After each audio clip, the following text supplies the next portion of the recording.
Então, o livro é uma aventura linda, porque não tinha nem imaginado, né, escrever um livro. E, ao mesmo tempo, eu tinha 3 livros na cabeça. Um sobre obesidade infantil, um sobre não fazer dieta e um sobre a genética, a nutrigenômica.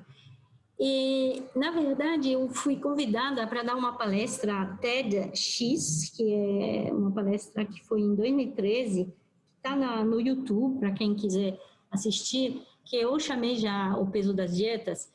E foi, para mim, um divisor de água no sentido que, pela primeira vez, eu falei diretamente ao público. Então, você não tem o mesmo discurso quando você dá uma palestra num congresso onde tem médicos, nutricionistas, do que quando você fala ao público, porque o público não tem essa base científica. Então, foi um grande desafio passar essas informações ao público, mas eu fiquei encantada. E aí, é como se descobri, sabe, uma missão. E comecei a falar, abrir meu Instagram, meu Facebook, para falar ao público. E veio primeiro um convite para uma entrevista no Rádio CBN, que foi em janeiro de 2014, e não tinha nem percebido que CBN era nacional, sabe? Sou bem assim, desligada. Eu fui lá, foi muito gostoso, a gente conversou com a Petria Chaves e a Fabiola Cidral, foi muito lindo. E quando eu saí de lá, nossa, quando a entrevista passou no rádio, Vinícius, foi um susto para mim, porque eu recebi e-mails, porque na época não tinha WhatsApp, e-mails do Brasil inteiro, janeiro de 2014. Gente dizendo, uau, adorei, nossa, que entrevista linda. E o que eu falei nessa entrevista? Eu falei da importância do prazer de comer, de parar de fazer dieta já. E em fevereiro, logo depois dessa entrevista, recebi um convite para escrever um livro. Aí eu falei para o editor, falei, obrigada, mas você está brincando, né? Eu escrever um livro em português? Você imagina, né? Há 20 anos eu não falava uma palavra de português. Quando eu cheguei no Brasil em 2000, eu sabia dizer bom dia, obrigada e devagar, para a pessoa falar devagar para eu tentar entender. Então, você vê que eu fiz um caminho, eu melhorei bastante meu português, mas escrever um livro já na sua própria língua é um desafio, imagina numa outra língua. E foi lindo porque o editor falou, não, eu acredito que você vai escrever um livro lindo, então vou te dar uma editora para te ajudar no português. Ele falou uma coisa muito interessante, ele falou para mim, te escutei no rádio CBN, eu achei que você falou de uma coisa bem complexa, de uma maneira super fácil de entender. E por isso que ele me convidou. Você vê, eu fui convidada a escrever esse livro. Agora, quando eu conversei com ele topou no título O Peso das Dietas. Isso foi para mim uma grande felicidade, porque eu gosto muito desse título.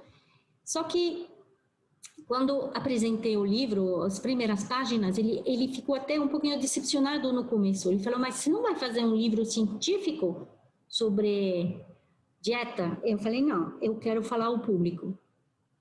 E aí minha sorte é que ele topou, porque ele queria saber um livro científico, muito técnico sobre dieta. E eu falei, não, vai ser eu conversando com o público para justamente ajudá-los a perceber o quanto eles estão se perdendo dentro dessas dietas. Eu perdi o sono escrevendo o livro. Foi meu marido que me ajudou, dizendo, não, Sofia, você tem que falar, porque você tem as referências científicas. E sabe, isso foi para mim um grande desafio de buscar embaseamento científico. Então, eu não falo uma coisa que eu não li. Pronto. Então, eu me embaseei sobre toda a ciência que eu estava lendo, tanto aqui no Brasil, mas internacionalmente, porque também estou conectada com Estados Unidos, França, Na França, o discurso anti-dieta é muito mais antigo. Né? Já em 2000, 2002, tem livros contra fazer dieta. Então, é interessante que... Então, é um livro que eu lancei com medo mesmo. Mas, sabe, era super importante para mim falar. E tinha todo o embasamento internacional. É isso que eu queria dizer. Na França, já em 2000, 2002, tem um discurso anti-dieta. Em 2010, tem o governo francês, o Ministério da Saúde, escreveu um grande relatório contra a dieta restritiva. Então, você vê, eu não inventei nada, eu não quero ser chamada daquela que acordou um dia, assim, lutando contra a dieta. É um discurso que está muito falado no exterior. E sabe, Vinícius, interessante que no Brasil, se você olha, tem uma história de dieta muito mais longa. Em geral, quando vejo meus pacientes, né, eu tenho pacientes, algumas pacientes, elas têm mais de 50 anos de dieta, então você imagina, quer dizer que nos anos 60 já estava fazendo dieta, tomando anfetamina, gente, o Brasil era muito dentro, né, dessa restrição. É interessante que, por exemplo, na França, em vez de 4 gerações, são 2 gerações. Então, o que a gente está vendo acontecer é aquela grande confusão que a gente tem aqui no Brasil, né, sobre o discurso nutricional, ele está globalizado, né? Então, na França, a gente vê que, apesar de uma cultura, vamos dizer, em paz com a comida, as novas gerações não estão. Está todo mundo de dieta, está todo mundo sem lactose, sem glúten, fazendo low carb, jejum. Parece que comer normal não existe mais.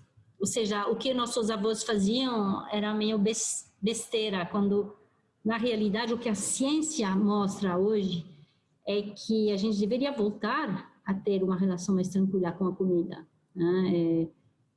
Ter refeições, comer comida, cozinhar, dar o tempo para nosso corpo se recuperar. Então, esse prazer de comer hoje virou culpa, hein?